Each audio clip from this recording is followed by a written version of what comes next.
Hello everybody, welcome back to C&S Corvettes here in cloudy, damp Sarasota. It's Corvette buddy Lyle here to talk to you about more interesting, exciting, and hopefully interesting Corvette stuff. Today, first off, I want to remind you that we do have our lovely embroidered C&S Corvettes baseball hats, trucker hats. Very nice, fully adjustable. They look really good, they age really well. I've had this one for almost a year. If you're interested, they're on our website. It's a great way for you to show your support for the channel. And it's also a really great hat to wear around at car shows and races, because I know I have. Now, today we're going to cover something a little special, an anomaly in Corvette history. We're going to get into it right now. You know, when people first get into the Corvette hobby, they start learning Corvette trivia, special cars. What made this year special? Ooh, what did they change the middle of this year? Oh, that's the difference between these years, blah, blah, blah. And it's all part of the excitement and the joy of really getting into a new hobby. One of the first things you learn when you get into the Corvette hobby is there were no 1983 Corvettes. None. None ever hit the street. Well, that seems odd in a car that's been in continuous production since 1953. And in 83, that should have been their 30th anniversary. That should have been a big deal. What happened that there wasn't a 1983 Corvette? Well, that's what we're going to talk about today. So before we get into why there was no 1983 Corvette, we need to go back and look at what had happened from 53 up through 83, briefly. Corvette started out in 1953, as you're all well aware, fiberglass body, on frame, front engine, rear drive, the car we've all known for years and years. Then in 1963, it got a really big upgrade, going from the straight axle to the independent rear axle. Still though, body mounted on frame. Very, very old school, had been that way since horseless carriages. And the structure for the C3 didn't change much from 1963 in the C2 all the way to the end of the run. So that architecture was getting to be very dated. The C3 started off really strong in 68, 69, 70 with high horsepower, some really cool options like side exhaust and some other stuff like that. But those cars were very, very potent, and they were among the most powerful cars in the world at that time. But then exhaust and emissions regulations and the technology at that time needed to meet those new standards really drove performance numbers down. It wasn't an immediate drop off, but you start to see it in 71, 72, 73, and then from 74 onward, it was just a long slide down the hill of, gosh, this sports car doesn't feel very sporty.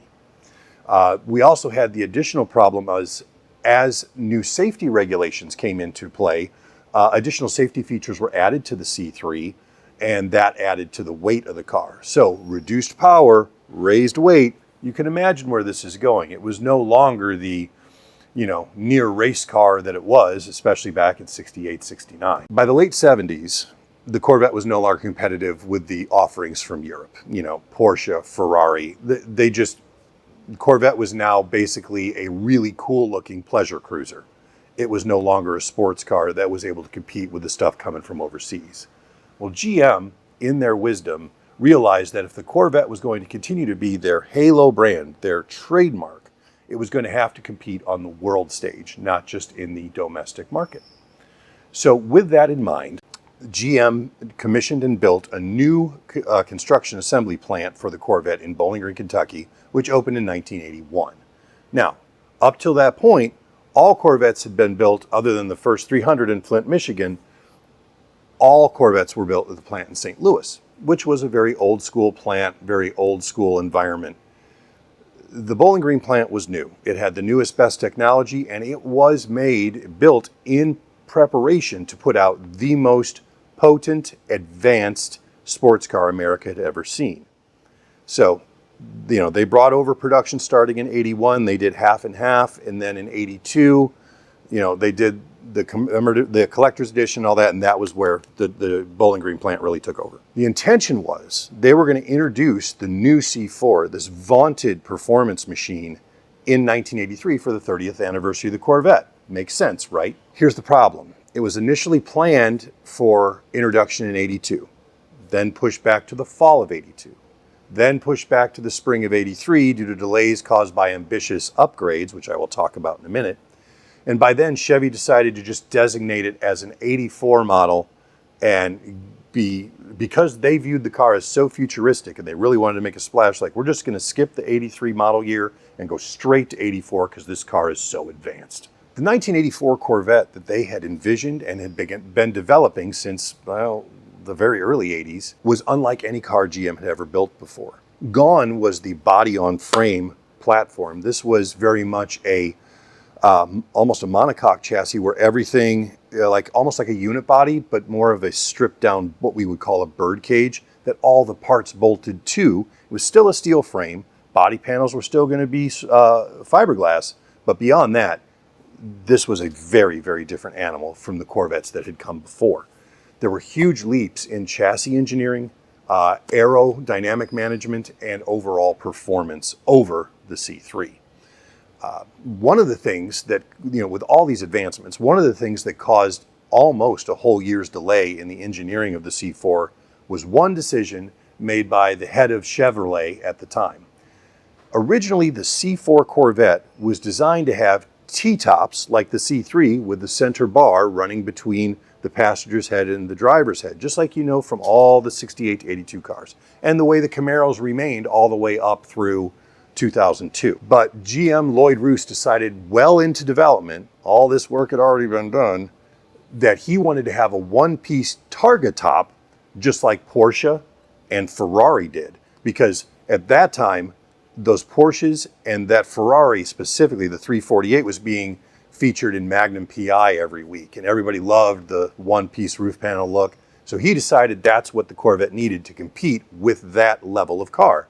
Unfortunately, that meant you had to redesign the entire frame because you're eliminating this backbone structure. So what they had to do in turn was make the frame side rails really tall.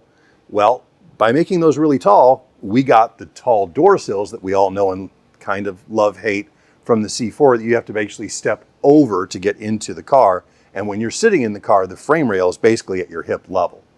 That increased height was due to the deletion of that center spar between the windshield and the halo panel in the rear. That did alter a lot in the car. And as those cars age, 20, 30, 40 years on, the chassis flex, because there is no center support, did get a little worse. That's why you see so many of the acrylic see-through Targa tops crack for no reason these days. But back to the story. The chassis used fiberglass leaf springs, transverse, front and rear. Now, Corvette had been using a transverse leaf spring in the rear all the way since 1963.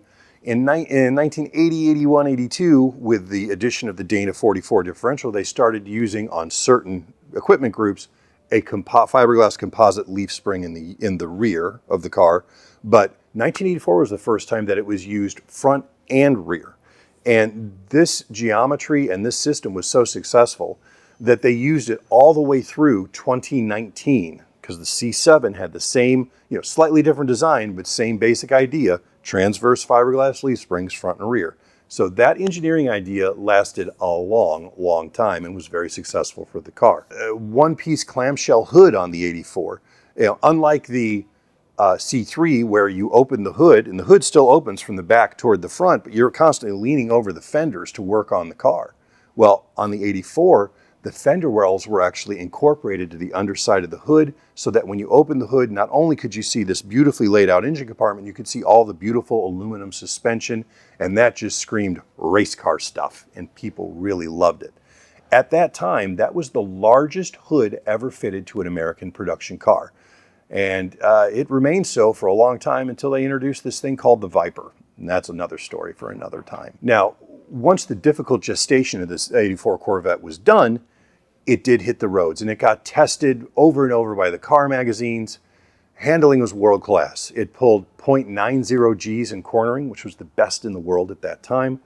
It was quick off the line and it had a top speed of 140 miles an hour, which put it among the 5 or 6 fastest cars in the world in 1984. And 1984, Motor Trend magazine voted the 1984 Corvette the car of the year because it was such a huge quantum leap forward from the Corvette that had been. They built 51,547 of those cars over an 18-month model year, which is a lot because the record was 1979 where they built like 59,000 and change. So this was a ton of production for the Corvette. Now, as we all know, in 1984, that car was a world-class handler on the track, but especially with the Z51 suspension option, it would rattle your fillings loose. The ride quality was horrible. It drove like a race car. And then in 85 and 86, they softened it up a bit to be more real-world usable without losing too much of that incredibly sharp handling capability. So there was no 1983 Corvette. Or was there? As some of you may know, if you love Corvette trivia and history, there is actually exactly one 1983 Corvette. It is one of 43 pilot cars built for testing and for educating the workers and assembly and this, that, and the other. And it was due to be crushed at the Bowling Green assembly plant. 42 of them, they had a mobile crusher there, as they do with all pilot cars. And they're crushing. And there was one car left, but it was pouring down with rain. And the plant manager at that time was wearing a very expensive brand new pair of cowboy boots. And he's like, man, I really don't want to get these boots ruined or wet. So he left it out there for the day, figured, I'll deal with it in the morning. Well, come the morning, the crusher is left. It's gone because it's scheduled to leave. So that one car remained. And he's like, what do I do with this thing? How do I tell? This isn't going to look good. So basically what he ends up doing is just having him park it kind of back by the power generating plant at the rear of the factory facility and just put a tarp over it. Just forget it. Well, a new plant manager came online not too long afterwards, was walking around the place getting familiar and saw this Corvette that's kind of dirty and ugly under this tarp. He's like, what is that? When he found out what it was, he says, you got something really special here, guys. And then he brought it out, refreshed it. They originally painted it white on top, blue on the bottom with red stripes, the red, white, and blue. And it was on display at the Corvette factory for a couple of years until the National Corvette Museum was built. At that time, GM moved it over to the Corvette Museum, put it right back to its original white livery, and it has lived there to this day. GM did eventually donate it completely to the museum, and while it is one of the least visually exciting cars you will see at the National Corvette Museum, it is one of the most unique. It is truly a one-of-one Corvette. There'll never be another one on its own. And, we talk about how Corvette has been made continuously since 1953 all the way up through 2025 and beyond. Well, really, if it wasn't for that 183 Corvette that still existed that was titled as an 83, it wouldn't be continuous, would it? So we owe a lot to that car. And a lot of the handling prowess, the driving experience, and what Corvettes are today have to do with the work that was done on that 84 and that 83, that single 83 is a big part of that history. So if you ever go see that car, give it its props, say hello to it, and thank it for what it brought to our Corvetting world. I hope you've enjoyed this. I loved this story for a long time. I learned stuff I didn't know about this story in researching for this video, and I really enjoyed learning some of the details. I will tell you, this was a relatively brief video, but the National Corvette Museum does have a full video with all the people involved about this particular only 1983 Corvette. I would highly recommend you look that up on YouTube if you want more detailed information that I can get into here. So, if so, I hope you enjoy it. Thank you for watching, and we'll see you soon.